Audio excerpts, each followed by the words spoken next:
नमस्कार। Transfer of property lecture series में एक बार फिर मैं डॉक्टर अमिताभ सिंह आपका हार्दिक अभिनंदन करता हूं। आज बात करेंगे ट्रांसफर ऑफ प्रॉपर्टी के मॉर्गेज पोर्शन को लेकर। इसमें पहला ये लेक्चर आपके सामने है, mortgage and it's kinds. Mortgage कहते किसे हैं, सेक्शन 58 में क्या डिफिनीशन दी गई है, और सेक्शन 58 क्लॉज बी से लेकर के आगे तक 6 तरह के मॉर्गेज की बात की गई है। अभी तक हमने सेल को देखा, जहां पर ओनरशिप का राइट ट्रांसफर किया जाता है। लीज को देखा, जहां राइट ऑफ एंजॉयमेंट ट्रांसफर होता है। गिफ्ट को देखा, जहां ओनरशिप पूरी तरह से दे दी जाती है विदाउट एनी कंसिडरेशन। एक्सचेंज को देखा, जहां एक व्यक्ति किसी भी इमूवेबल या मूवेबल प्रॉपर्टी की ओनरशिप दूसरे वस्तु के, दूसरे मूवेबल या इमूवेबल प्रॉपर्टी के ओनरशिप के बदले में देता है। अब आज जिस टॉपिक को उठा रहा हूं, इसका नाम है मॉर्गेज। शुरू से सभ्यता जब से शुरू हुई, जब से मौद्रिक लेन देन शुरू हुआ, जब से पैसों का लेन देन शुरू हुआ किसी भी वस्तु के बदले में, प्रॉपर्टी के बदले में, तब से जिन भी लोगों को पैसों की जरूरत रही, उन्होंने दूसरे लोगों से पैसे लोन के रूप में लिए और अपने आप को डेबिटर के रूप में स्टैब्लिश किया। जिन्होंने पैसा प्रोवाइड किया उन्हें क्रेडिटर कहा जाने लगा, वो क्रेडिटर कहे गए। और ऐसा लेन देन, ऐसा कर्ज लेना और कर्ज देना कभी कभी विदाउट एनी सिक्योरिटी हुआ और कभी कभी विद सिक्योरिटी हुआ। जब विदाउट सिक्योरिटी अगर लोन दिया और लिया जा रहा था, तो उस समय अगर डेबिटर ने पैसे का भुगतान नहीं किया तो ज्यादा चांस बन जाता है कि क्रेडिटर का पैसा डूब जाए। तो ऐसी सर्कमस्टांस से बचने के लिए क्रेडिटर्स ने डिमांड करनी शुरू की कि आप हमें सिक्योरिटी प्रोवाइड कीजिए। अब सिक्योरिटी दो तरह के प्रॉपर्टी की दी जा सकती है, एक इमूवेबल प्रॉपर्टी की और दूसरा मूवेबल प्रॉपर्टी की। अगर movable property as a security दी जा रही है तो इसे हम इंडियन कॉन्ट्रैक्ट एक्ट में प्लेज के रूप में जानते हैं और प्लेज के रूप में वहां पढ़ते हैं। और वहीं दूसरी ओर अगर इमूवेबल प्रॉपर्टी को एज ए सिक्योरिटी प्रोवाइड की जा रही है, सिक्योरिटी दिया जा रहा है क्रेडिटर को कि ये सिक्योरिटी रहेगी और मैं आपका लोन पे करूंगा, इस बात की मैं गारंटी ले रहा हूं कि मैं आपका लोन पे करूंगा और तब तक आप ये इमूवेबल प्रॉपर्टी आपके पास सिक्योरिटी के रूप में रहेगी। जरूरी नहीं कि हर तरह के मॉर्गेज में पोजीशन दे ही दिया जाए, कभी कभी केवल कुछ पेपर्स भी दिए जाते हैं। मतलब यह है कि इमूवेबल प्रॉपर्टी में इंटरेस्ट का ट्रांसफर किया जाता है। तो जहां इमूवेबल प्रॉपर्टी को आप एज ए सिक्योरिटी प्रोवाइड करते हैं, उस ट्रांजैक्शन को हम मॉर्गेज कहते हैं।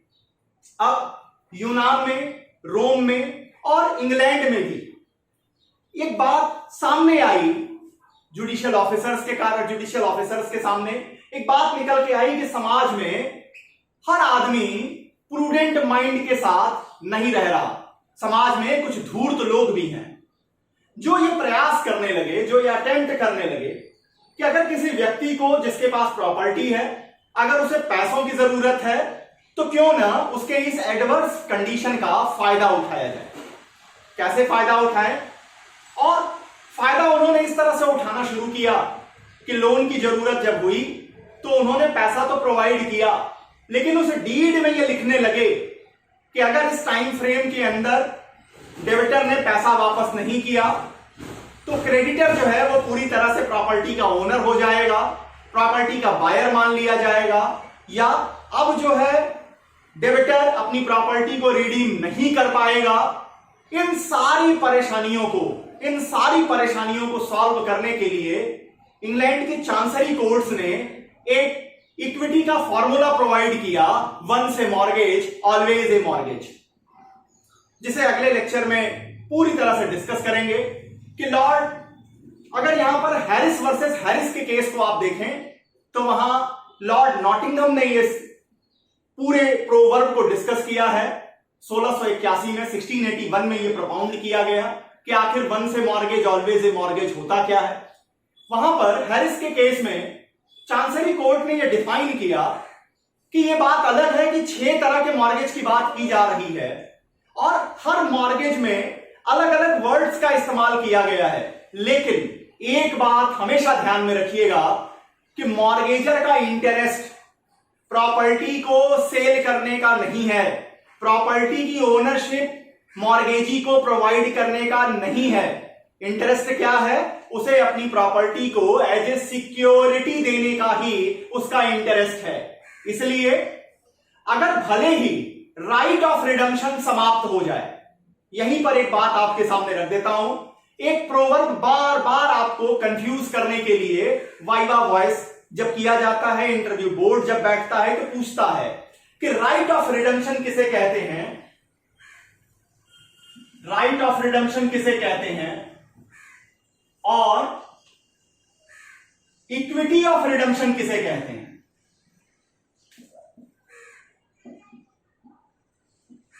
इक्विटी ऑफ रिडम्पशन किसे कहते हैं, दोनों में क्या डिफरेंस है आप समझिए।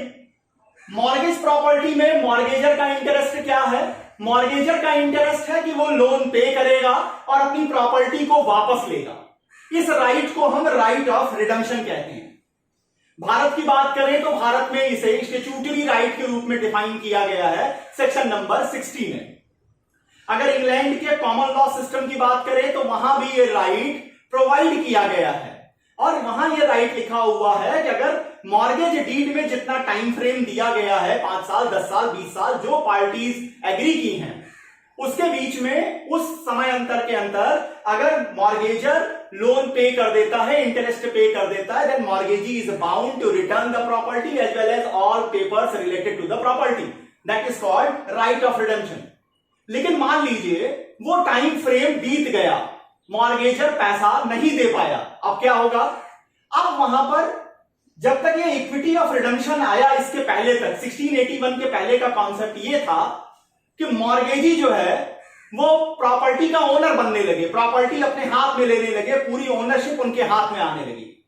तो एक तरीके से ये एक अनजस्ट तरीका था, कम पैसे दे करके अधिक मूल्य की संपत्ति का ओनर बनने का एक नया गेम शुरू हो गया, जिसके कारण वहां की इक्विटी कोर्ट्स ने, वहां की चांसरी कोर्ट्स ने हैरिस वर्सेस हैरिस के केस में एक फॉर्मूला प्रोवाइड किया जिसे कहते हैं once a mortgage always a mortgage, once a mortgage always a mortgage. इसका कहने का मतलब ये कि भले आपका स्टैट्यूटरी टाइम पीरियड बीत गया हो, जो आपने लिख के दिया 5 साल 10 साल वो बीत गया हो, उसके बाद भी अगर मॉर्गेजर अपना पैसा जो उसने लोन लिया है उससे रिलेटेड जो इंटरेस्ट है वो चुकाने को तैयार है, वो चुका रहा है, तो उसे अपनी प्रॉपर्टी रिडीम करने का पावर बना रहेगा। That is called equity of redemption.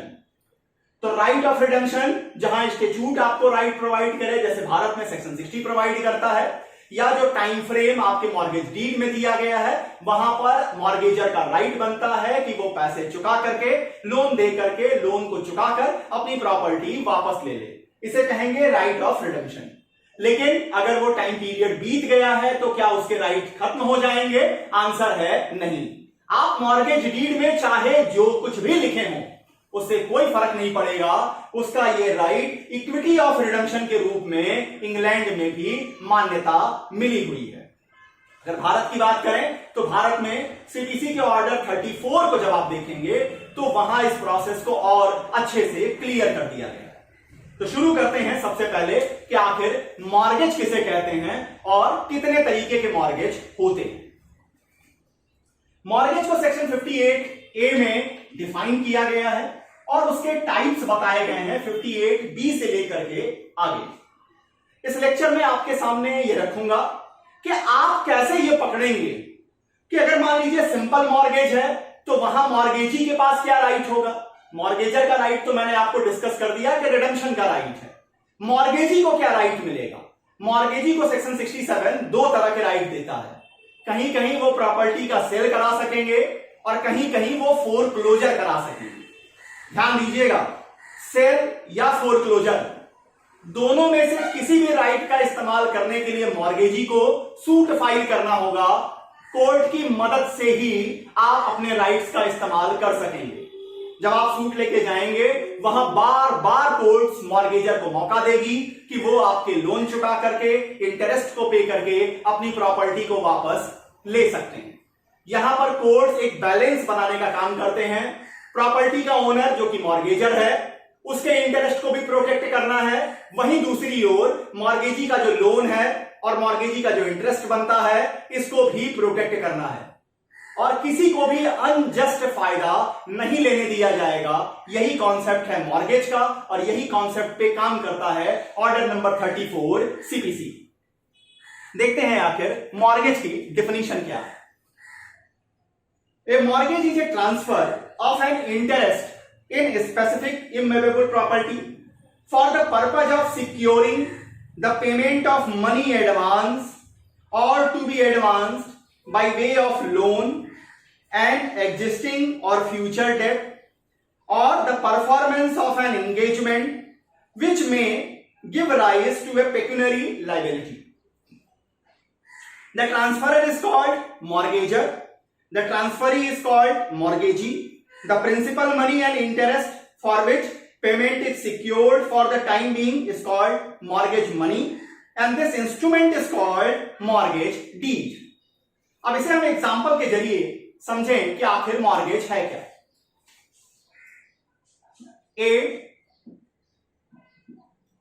ए को 10 लाख रुपए की जरूरत है। ए ने बी से 10 लाख रुपए का लोन लिया,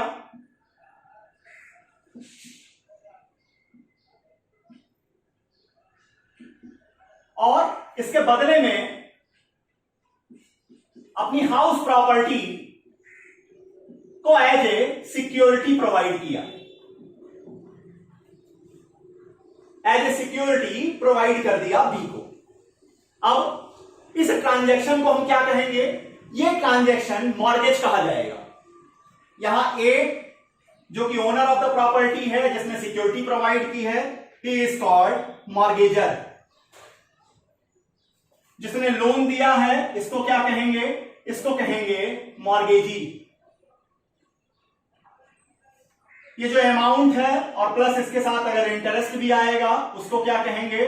इसको हम कहेंगे मॉर्गेज मनी। और ये ट्रांजैक्शन एक डीड के रूप में लिखा जाएगा, तो डीड क्या कहा जाएगा? डीड इक्वल टू हो जाएगी मॉर्गेज डीड। तो सेक्शन 58 क्लॉज ए डिफाइन करता है मॉर्गेज को। क्या कहता है?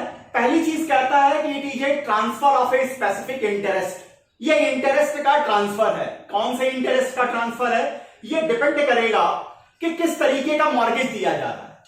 फॉर एग्जाम्पल, अगर आप सिंपल मॉर्गेज की बात करें तो सिंपल मॉर्गेज में मॉर्गेजर गारंटी लेगा, पर्सनल गारंटी लेगा कि वो लोन चुकाएगा, लेकिन वो right of enjoyment, right of possession जो है वो मॉर्गेजी को नहीं प्रोवाइड किया जाएगा। वहीं दूसरी ओर अगर यूजुफैक्टरी मॉर्गेज को देखें तो वहां पजेशन प्रोवाइड कर दिया जाएगा मॉर्गेजी को। तो अलग अलग मॉर्गेज में अलग अलग इंटरेस्ट ट्रांसफर होंगे। दूसरी शर्त निकल के आती है of a specific property, specific immovable property. जो आप सिक्योरिटी प्रोवाइड करेंगे वो उस डीड में स्पेसिफिक होना चाहिए कि आप कौन सी प्रॉपर्टी के एवज में ये लोन ले रहे हैं, कौन सी प्रॉपर्टी आप सिक्योरिटी के रूप में दे रहे हैं।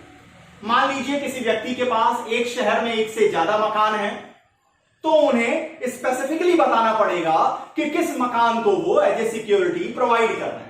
अगर एक ही मकान है तो फिर इतना ज्यादा स्पष्ट करने की जरूरत नहीं पड़ेगी। और तीसरा, इस पूरे ट्रांजैक्शन का ऑब्जेक्ट क्या है? इस ट्रांजैक्शन का ऑब्जेक्ट है इस हाउस प्रॉपर्टी को या जो भी प्रॉपर्टी वो दे रहे हैं उसको एज ए सिक्योरिटी ट्रीट करना। किसके लिए? ये जो लोन मॉर्गेजी ने मॉर्गेजर को दिया है और इसके ऊपर निकलने वाले इंटरेस्ट को भी सिक्योर्ड करना। अब यहां मॉर्गेजर का इंटरेस्ट क्या है? बार बार इस चीज की ओर आपका ध्यान ले जा रहा हूं, कारण कि सबसे ज्यादा कंफ्यूजन अगर कहीं स्टूडेंट्स को आता है तो वो आता है रिडम्पशन, क्लॉज ऑन रिडम्पशन, और उसके साथ मॉर्गेजी के कब उसको फोरक्लोजर का राइट मिलेगा, कब सेल का राइट मिलेगा। मॉर्गेजर के पास एक ही राइट है, वो क्या है कि वो लोन और इंटरेस्ट चुकाएंगे, प्रॉपर्टी वापस लेंगे, प्रॉपर्टी के पेपर वापस लेंगे, एक डिक्लेरेशन भी ले लेंगे मॉर्गेजी से कि अब उनका कोई लोन मॉर्गेजर के ऊपर बाकी नहीं बचता। मॉर्गेजी के पास दो इंटरेस्ट हैं, उनके पास राइट बनता है कि वो या तो प्रॉपर्टी का सेल करा सकते हैं या फोरक्लोजर करा सकते हैं। कब करा सकते हैं ये अलग अलग मॉर्गेज में देखते हैं। तो अब आगे सबसे पहले देखते हैं सिंपल मॉर्गेज किसे कहते हैं। सिंपल मॉर्गेज जिसे डिफाइन किया गया है सेक्शन नंबर 58B में। जी, simple mortgage section 58B, where without delivering possession of the mortgage property, the mortgagor binds himself personally to pay the mortgage money and agrees expressly or impliedly that in the event of failing to pay according to his contract, the mortgagee shall have a right to cause the mortgage property to be sold and the proceeds of sale to be applied so far as may be necessary in payment of mortgage money. The transaction is called simple mortgage and mortgagee is called simple mortgagee.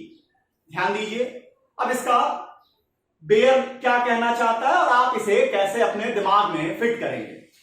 Simple mortgage को अगर हम देखें, simple mortgage section 58B, पहली बात उठती है कि क्या डिलीवरी ऑफ पोजेशन होगा। डिलीवरी ऑफ पोजेशन होगा। पोजेशन किसको देना है? मॉर्गेजी को। आंसर है नहीं, डिलीवरी ऑफ पोजेशन नहीं किया जाएगा। फिर क्या है? Number second, mortgagor to personal liability to pay the dues, जो लोन और इंटरेस्ट है उसका वो पर्सनल लायबिलिटी ले रहे हैं। अब बात उठेगी कि मॉर्गेजी को आखिर सिंपल मॉर्गेज में क्या पावर मिलेगा, क्या चीज उनको राइट के रूप में मिलेगी। देखिए, इसका एक कोड आपके सामने बता देता हूं। अगर मॉर्गेजी को प्रॉपर्टी का पोजेशन मिलेगा, अगर मॉर्गेजी को प्रॉपर्टी का पोजेशन मिलेगा तो वो फोरक्लोजर के राइट का इस्तेमाल करेगा। फोरक्लोजर मतलब मॉर्गेजर के पास राइट ऑफ रिडम्पशन है और जब इस राइट ऑफ रिडम्पशन को मना कराने के लिए कि अब राइट ऑफ रिडम्पशन का इस्तेमाल मॉर्गेजर नहीं कर सकेगा, अगर ये डिमांड कोर्ट के सामने मॉर्गेजी रख रहा है तो वो राइट ऑफ फोरक्लोजर की डिमांड कर रहा है। फोरक्लोजर की डिमांड उन्हीं मॉर्गेज में की जाएगी जहां पोजेशन मॉर्गेज डीड के अंतर्गत मॉर्गेजी को मिला हुआ है, और जहां पोजेशन नहीं मिला है वहां आंख बंद करके टिक करिएगा कि वहां मॉर्गेजी सेल के पावर का इस्तेमाल करेगा। जब प्रॉपर्टी उसके पास होगी तो आप जरा कॉमन सेंस लगाइए, एक प्रॉपर्टी आपके पास है तो आप उस प्रॉपर्टी को सेल कराने के लिए क्यों हड़बड़ाएंगे, क्यों जाना चाहेंगे? आप जाना चाहेंगे कि दूसरा आदमी इस प्रॉपर्टी को वापस न मांग सके, तो इसको कहते हैं राइट ऑफ फोरक्लोजर। लेकिन जब प्रॉपर्टी का पोजेशन आपके पास नहीं होगा तब आपका सारा कंसंट्रेशन ऐसा होगा कि सबसे पहले हम उसके सेल के लिए जाते हैं, अदरवाइज ऐसा न हो कि वो कहीं और इसको सेल करने के लिए चले। ये बात अलग है, वो प्रॉपर्टी को सेल करने का पावर है उनके पास, लेकिन जहां पर मॉर्गेजी के पास प्रॉपर्टी का पोजेशन होगा वो जाएगा राइट ऑफ फोरक्लोजर का इस्तेमाल करने, और जहां पर प्रॉपर्टी का पोजेशन नहीं होगा मॉर्गेजी को वो जाएगा सेल कराने के लिए।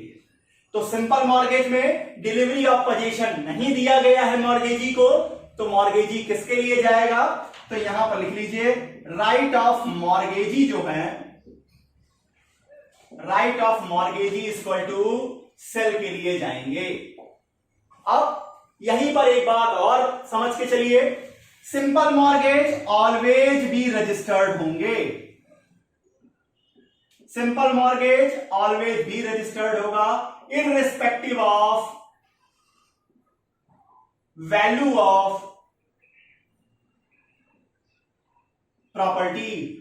मॉर्गेज प्रॉपर्टी कितने रुपए के लिए की जा रही है, क्या उसका अमाउंट है, इररिस्पेक्टिव है। अगर वैल्यू कुछ भी हो, सिंपल मॉर्गेज है तो ये ऑलवेज भी रजिस्टर्ड होगा सेक्शन 59 में। मॉर्गेजी के पास पावर क्या मिलेगा? मॉर्गेजी के पास पावर मिलेगा सेल का, कि वो कोर्ट जाएंगे ऑर्डर 34 का सहारा लेकर के और सेल कराने के लिए प्रॉपर्टी को अपनी पिटीशन फाइल करेंगे, अपना प्लेंट दायर करेंगे। अब आते हैं सेकंड जो मॉर्गेज है सिंपल मॉर्गेज के बाद, conditional sale mortgage, section 58 clause C.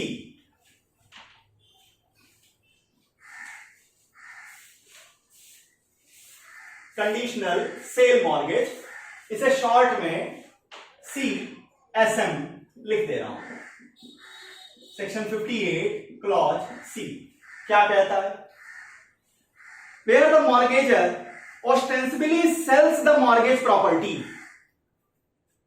ostensibly sells the mortgage property on condition that on default of payment of mortgage money on a certain date, the sale shall become absolute, or on condition that on such payment being made, the sale shall become void, or on condition that on such payment being made, the buyer shall transfer the property to the seller. The transaction is called mortgage by conditional sale and the mortgagee is called mortgagee by conditional sale. अब देखिए, अब यहां देखिए, यहां कह रहा है कि जो मॉर्गेजर है, ए मॉर्गेजर है, ये बी को ऑस्टेंसिबली सेल कर देगा।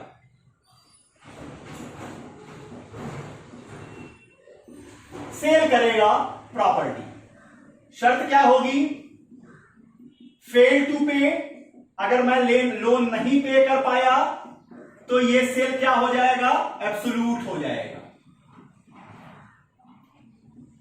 अगर मैंने पे कर दिया तो ये क्या होगा? ये सेल बराबर वॉइड हो जाएगा। तीसरी बात, अगर मैंने पे किया तो ये सेल वॉइड भी हो जाएगा और उसके साथ बायर जो है रीट्रांसफर द प्रॉपर्टी टू सेलर। समझिए, सेक्शन 58 सी डिफाइन करता है। एक बात यहीं पर आपको क्लियर कर दूं, वर्ड यूज किया जा रहा है ऑस्टेंसिबली सेल। सेल का मतलब होता है ओनरशिप का ट्रांसफर किया जाना, लेकिन चूंकि ये कंडीशनल सेल मॉर्गेज है, आप मॉर्गेज डीड में चाहे जिन शब्दों का इस्तेमाल कर लीजिए, इसे हमेशा मॉर्गेज ही समझा जाएगा, ये हमेशा मॉर्गेज ही माना जाएगा। सेल का रूप ये ऑटोमेटिक कभी नहीं ले पाएंगे। लेकिन 58C क्या कहता है कि ये अपनी प्रॉपर्टी जो भी वो मॉर्गेज के रूप में रख रहे हैं, सिक्योरिटी के रूप में दे रहे हैं, ऑस्टेंसिबली सेल करेंगे बी को। क्या शर्तें होंगी? अगर मॉर्गेजर पैसा वापस नहीं कर पाए, सेल एब्सोल्यूट हो जाएगा। ऑर्डर 34 इसके लिए प्रोसेस की बात करेगा, ऑटोमेटिक नहीं होगा। अगर ए पैसा चुका देते हैं, लोन वापस कर देते हैं, तो ये किया गया सेल वॉइड हो जाएगा और यहां पर जो बायर है मिस्टर बी, ये रीट्रांसफर करेंगे प्रॉपर्टी को सेलर को। अब यहां एक बात आपसे, अब यहां बताइए कि कंडीशनल सेल मॉर्गेज में मॉर्गेजी को क्या राइट मिलेगा? यहां पर आप समझिए कि प्रॉपर्टी का पोजीशन बी को मिल रहा है, पूरी ओनरशिप, एक तरीके ऑस्टेंसिबली ओनरशिप, दिखावा ही सही, प्रॉपर्टी पूरी तरह से बी को दे दी जा रही है। तो अगर ए पैसा नहीं चुका पाया तो बी के पास क्या राइट होगा? राइट होगा फोरक्लोजर कराने का। यहां जो राइट ऑफ मॉर्गेजी होगा, यहां जो राइट ऑफ मॉर्गेजी होगा, ये होगा फोरक्लोजर का। सेल का क्यों नहीं? सेल का इसलिए नहीं कि पहले ही सेल उसको मिल चुका है, वो क्यों जाएगा सेल कराने के लिए? तो वो जाएगा फोरक्लोजर कराने के लिए, राइट ऑफ फोरक्लोजर। 6 तरीके बताने के बाद एक चार्ट आपके सामने बना देंगे, जिससे आप बिल्कुल इमीडिएट 2 मिनट के अंदर इस पूरे टॉपिक को समझ सकते हैं। अब बात उठेगी कि इसका रजिस्ट्रेशन कब होगा, तो यहां रजिस्ट्रेशन की शर्त है, if value of the mortgage property is ₹100 और मोर। अगर 100 रुपए से या उससे ज्यादा की प्रॉपर्टी की अगर मॉर्गेज की जा रही है कंडीशनल सेल मॉर्गेज, तो वो रजिस्टर्ड होगा, अदरवाइज रजिस्टर्ड नहीं होगा। अब आते हैं तीसरे तरीके के मॉर्गेज में, जिसका नाम है यूजुफैक्टरी मॉर्गेज। यहां ध्यान दीजिए, कंडीशनल सेल मॉर्गेज में मॉर्गेजर कोई पर्सनल लायबिलिटी नहीं ले रहा है, लोन चुकाने के लिए अपने आप को पर्सनली लायबल नहीं कर रहा है। लायबिलिटी है उसकी, लेकिन जैसा सिंपल मॉर्गेज में उसने एक अलग से गारंटी ले ली थी, वैसा यहां नहीं कर रहा है। अब आते हैं यूजुफैक्टरी मॉर्गेज में। 58 क्लॉज डी।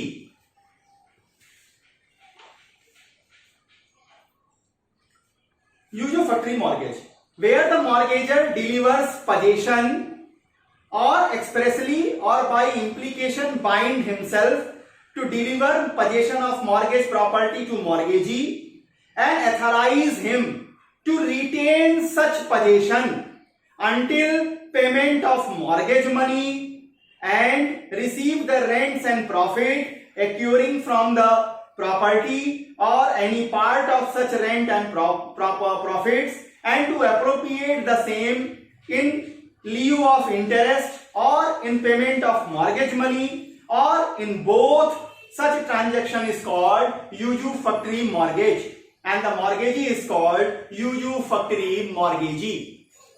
अब समझिए यूजुफैक्टरी mortgage किसे कहते हैं।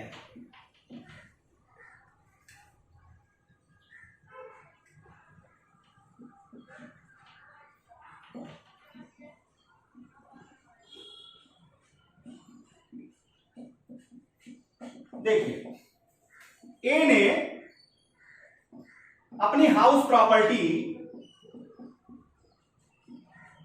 बी को मॉर्गेज की, इसका पोजीशन दे दिया, लोन लिया 20 लाख रुपए plus 6% annual interest.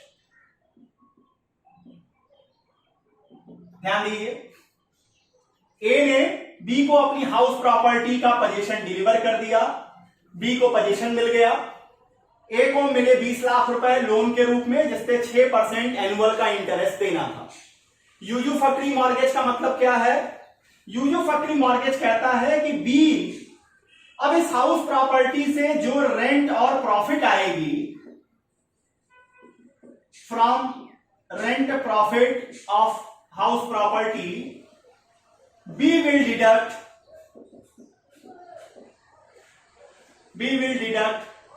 his loan / interest / both। अब ये बी की जिम्मेवारी है कि इस हाउस प्रॉपर्टी से जो रेंट और प्रॉफिट निकल के आ रहा है, इससे वो अपना लोन कैंसिल करते चले जाएं, इंटरेस्ट कैंसिल करते चले जाएं, और जिस दिन लोन और इंटरेस्ट पूरी तरह से समाप्त हो जाएगा, उस दिन ये मॉर्गेज समाप्त होगा। उस दिन प्रॉपर्टी वापस आ जाएगी मॉर्गेजर के पास।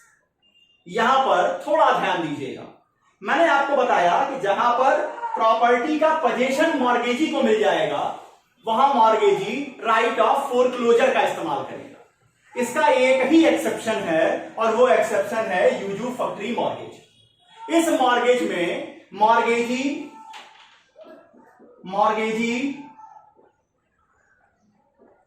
Neither use right of sale nor foreclosure. यहां पर मॉर्गेजी को ना ही सेल का राइट मिलेगा, ना ही फोरक्लोजर का। क्यों नहीं मिलेगा? अब इसको कॉमन सेंस से समझिए। प्रॉपर्टी आप ही के पास है, टाइम फ्रेम फिक्स है नहीं, जब तक आपका पूरा प्रिंसिपल अमाउंट नहीं डिडक्ट हो जाता, उससे इंटरेस्ट नहीं डिडक्ट हो जाता, तब तक प्रॉपर्टी का एंजॉयमेंट आप कर ही रहे हैं, उसके रेंट प्रॉफिट को आप ले ही रहे हैं, तो आप आखिर कोर्ट क्यों जाना चाहते हैं? तो इसलिए यहां पर जो सबसे प्रॉफिटोरियस पोजीशन अगर किसी की है, तो वो मॉर्गेजी की है। तो यहां मॉर्गेजी को ना ही सेल का राइट मिलेगा, ना ही फोरक्लोजर का राइट मिलेगा। मॉर्गेजर के पास रिडम्पशन का राइट बना रहेगा। अब आते हैं चौथे मॉर्गेज पर, जिसका नाम है इंग्लिश मॉर्गेज। नाम पे मत जाइएगा कि इसे अंग्रेजी में लिखना होगा या इंग्लैंड में है। इसमें कुछ ऐसी स्पेसिफिक चीजें हैं जो इंग्लैंड में पाए जाने वाले मॉर्गेज में ज्यादा दिखती हैं, इसलिए इसे इंग्लिश मॉर्गेज कहा गया। English mortgage.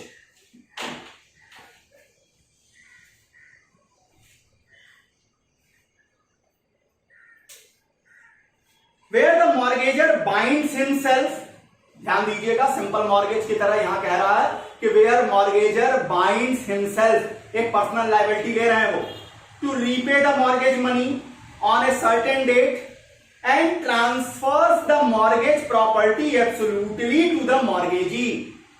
फिर उसी बात पे आऊंगा, भले आप वर्डिंग कुछ भी लिखी हो, एब्सोल्यूटली भी क्यों ना लिखी हो, लेकिन ध्यान दीजिएगा कि once a mortgage always a mortgage, mortgage ही होगा, सेल नहीं हो जाएगा। तो यहां भी क्या है, with subject to a proviso that he will retransfer, who will retransfer, mortgagee will retransfer the property to the mortgagor upon payment of mortgage money. The transaction is called English mortgage. अब देखिए English mortgage को section 58E, English mortgage section 58E, A B को house property 20 lakh का loan plus 6% annual interest, यह हुआ। पहली चीज क्या कहता है, एब्सोल्यूटली ट्रांसफर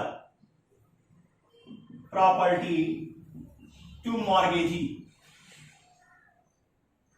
कहने का मतलब क्या है, पोजीशन जो है वो मॉर्गेजी को दे दिया जाएगा।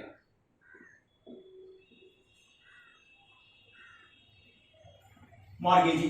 नंबर सेकंड क्या है, मॉर्गेजर टू पर्सनल लायबिलिटी। अब पर्सनल लायबिलिटी से क्या बन बिगड़ जाएगा, बी जो है वो ए के खिलाफ केस भी फाइल कर सकता है डैमेजेस के लिए।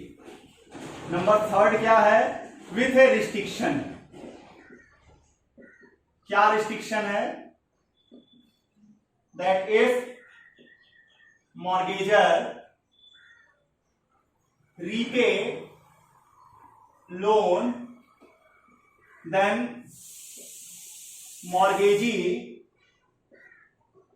विल क्या करेगा, रीट्रांसफर द प्रॉपर्टी। किसको, मॉर्गेजर को।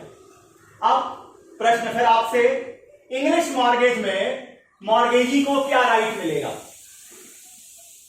यहां पर पोजीशन मिल रहा है प्रॉपर्टी का, तो इसको क्या राइट मिलेगा, इसको मिलेगा राइट ऑफ फोरक्लोजर। ये राइट का इस्तेमाल करना चाहेंगे, क्या चीज, right of foreclosure. Simple mortgage में क्या करना चाहे थे, right of foreclosure.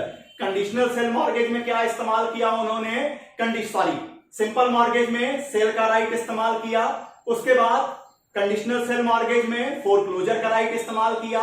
Yuzu factory में कोई राइट नहीं मिलेगा। इंग्लिश मॉर्गेज में बी को जो मॉर्गेजी है उसे फिर से फोरक्लोजर का राइट मिलेगा। अब आते हैं टाइटल डीड सरेंडर मॉर्गेज।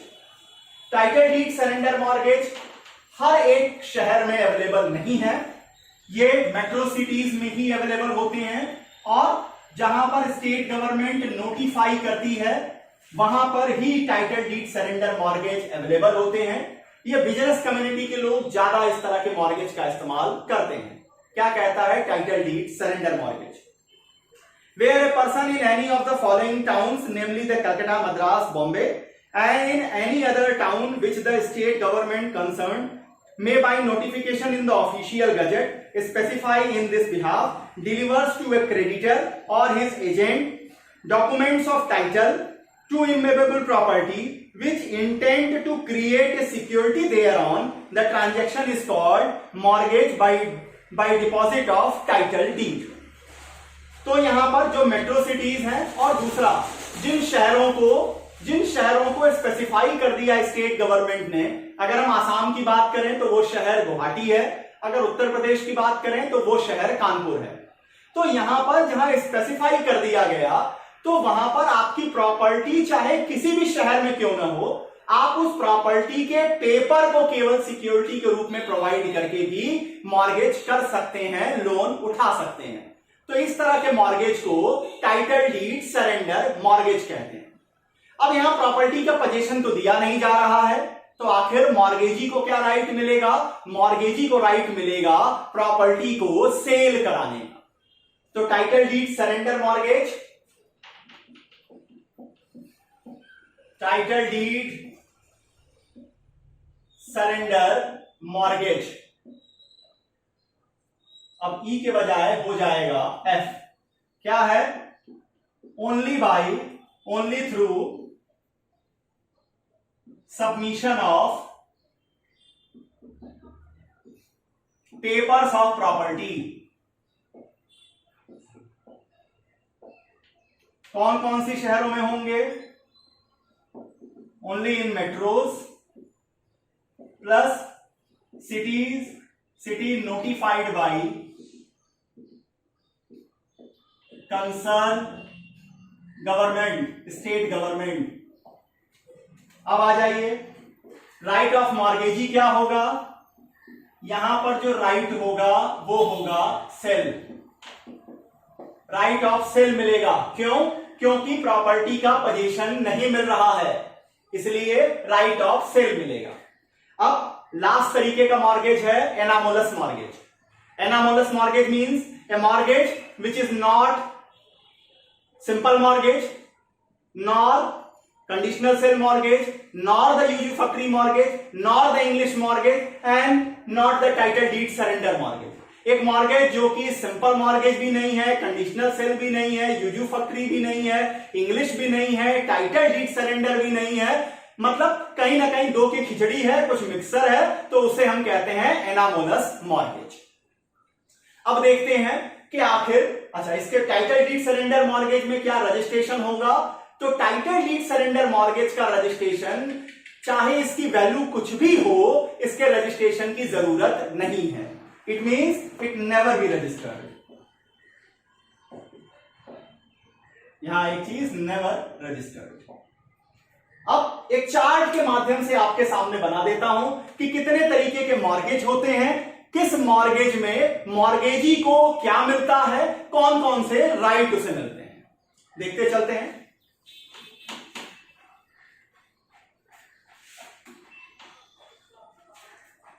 एक तरफ सबसे पहले क्या डिलीवरी ऑफ पोजीशन होगा?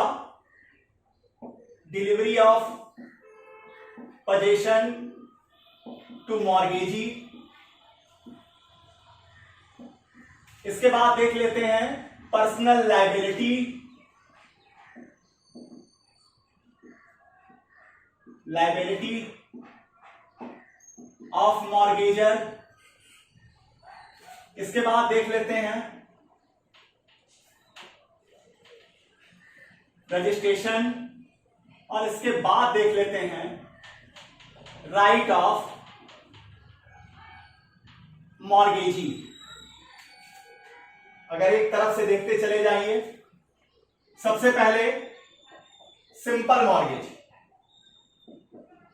सिंपल मॉर्गेज में डिलीवरी ऑफ पोजीशन नहीं दिया जाता, पर्सनल लायबिलिटी ली जाती है, रजिस्ट्रेशन ऑलवेज होगा, और यहां पोजीशन नहीं दिया गया है, इसलिए क्या राइट मिलेगा? मिलेगा सेल का। अब दूसरे वाला मॉर्गेज है conditional sale mortgage. Conditional sale mortgage में डिलीवरी ऑफ पोजीशन दे दिया जाता है, पर्सनल लायबिलिटी नहीं ली जाती, रजिस्टर्ड होगा इफ मोर देन ₹100। चूंकि पोजीशन दे दिया गया है तो राइट क्या मिलेगा? फॉर क्लोजर का। अब आ जाइए, तीसरे नंबर का मॉर्गेज है यूजुफैक्टरी मॉर्गेज। यूजुफैक्टरी मॉर्गेज में पोजीशन दे दिया जाता है, किसी तरह की कोई लायबिलिटी पर्सनल नहीं ली जाती। ये यहां पर भी यही वैल्यू होगी, इफ मोर देन ₹100 रजिस्टर्ड होगा। यहां पर कुछ नहीं मिलेगा, ना सेल मिलेगा ना फोरक्लोजर मिलेगा। अब आइए फिर आते हैं चौथा मॉर्गेज। अगर इंग्लिश मॉर्गेज की बात करें, यहां पर पोजीशन दे दिया जाता है, पर्सनल लायबिलिटी ली जाती है। यहां पर सेम रूल चलेगा, ₹100 या उससे ऊपर का। चूंकि पोजीशन दे दिया गया है इसलिए राइट यहां क्या मिलेगा, फोरक्लोजर का। यहां पर राइट बनेगा फोरक्लोजर का। अब आ जाइए title deed surrender mortgage. Title deed surrender mortgage, यहां डिलीवरी ऑफ पोजीशन नहीं दिया जाता, पर्सनल लायबिलिटी नहीं ली जाती। ये क्या होगा, नेवर बी रजिस्टर्ड, ये कभी रजिस्टर्ड नहीं होंगे। और यहां पर क्या राइट बनेगा, पोजीशन नहीं मिला है तो राइट मिलेगा सेल का। तो ये मुख्यतः 5 तरह के मॉर्गेज आपके सामने हैं। एनामोलस मॉर्गेज डिपेंड करेगा किनका किनका मिक्सचर है। तो अगर देखते जाइए 2 मिनट के अंदर आपका पूरा कॉन्सेप्ट क्लियर है। सिंपल मॉर्गेज में डिलीवरी ऑफ पोजीशन नहीं होता, लेकिन वहां पर पर्सनल लायबिलिटी मॉर्गेजर लेता है। सिंपल मॉर्गेज हमेशा रजिस्टर्ड होगा, वैल्यू चाहे ₹1 हो चाहे 1 करोड़ हो। और यहां पर मॉर्गेजी को सेल का राइट मिलेगा, सेक्शन 67। कंडीशनल सेल मॉर्गेज में प्रॉपर्टी का पोजीशन मॉर्गेजी को मिलेगा, पर्सनल लायबिलिटी मॉर्गेजर लेगा नहीं। रजिस्ट्रेशन की जरूरत अगर वैल्यू 100 या 100 से ज्यादा होगी तभी होगी। और यहां राइट मिलेगा मॉर्गेजी को फोरक्लोजर का। नंबर 3, यूजुफैक्टरी में आप ही इस्तेमाल करेंगे, मॉर्गेजी ही सारा काम करना है, मॉर्गेजी को ही सबसे प्रॉफिटोरियस पोजीशन इस मॉर्गेज में मॉर्गेजी की होती है। यहां पर पोजीशन मॉर्गेजी के पास है, पर्सनल लायबिलिटी मॉर्गेजर लेगा नहीं। रजिस्ट्रेशन के लिए वही शर्त, 100 या 100 से ज्यादा रुपए के होंगे तभी होगा। और यहां कोई भी राइट नहीं मिलेगा मॉर्गेजी को। इंग्लिश मॉर्गेज में प्रॉपर्टी का पोजीशन मिल जाता है मॉर्गेजी को। यहां पर्सनल लायबिलिटी भी ले लेता है मॉर्गेजर पैसा वापस करने की। यहां पर भी रजिस्ट्रेशन का सेम रूल चलेगा, 100 या मोर का। और यहां पर जो राइट मिलेगा मॉर्गेजी को वो होगा फोरक्लोजर का।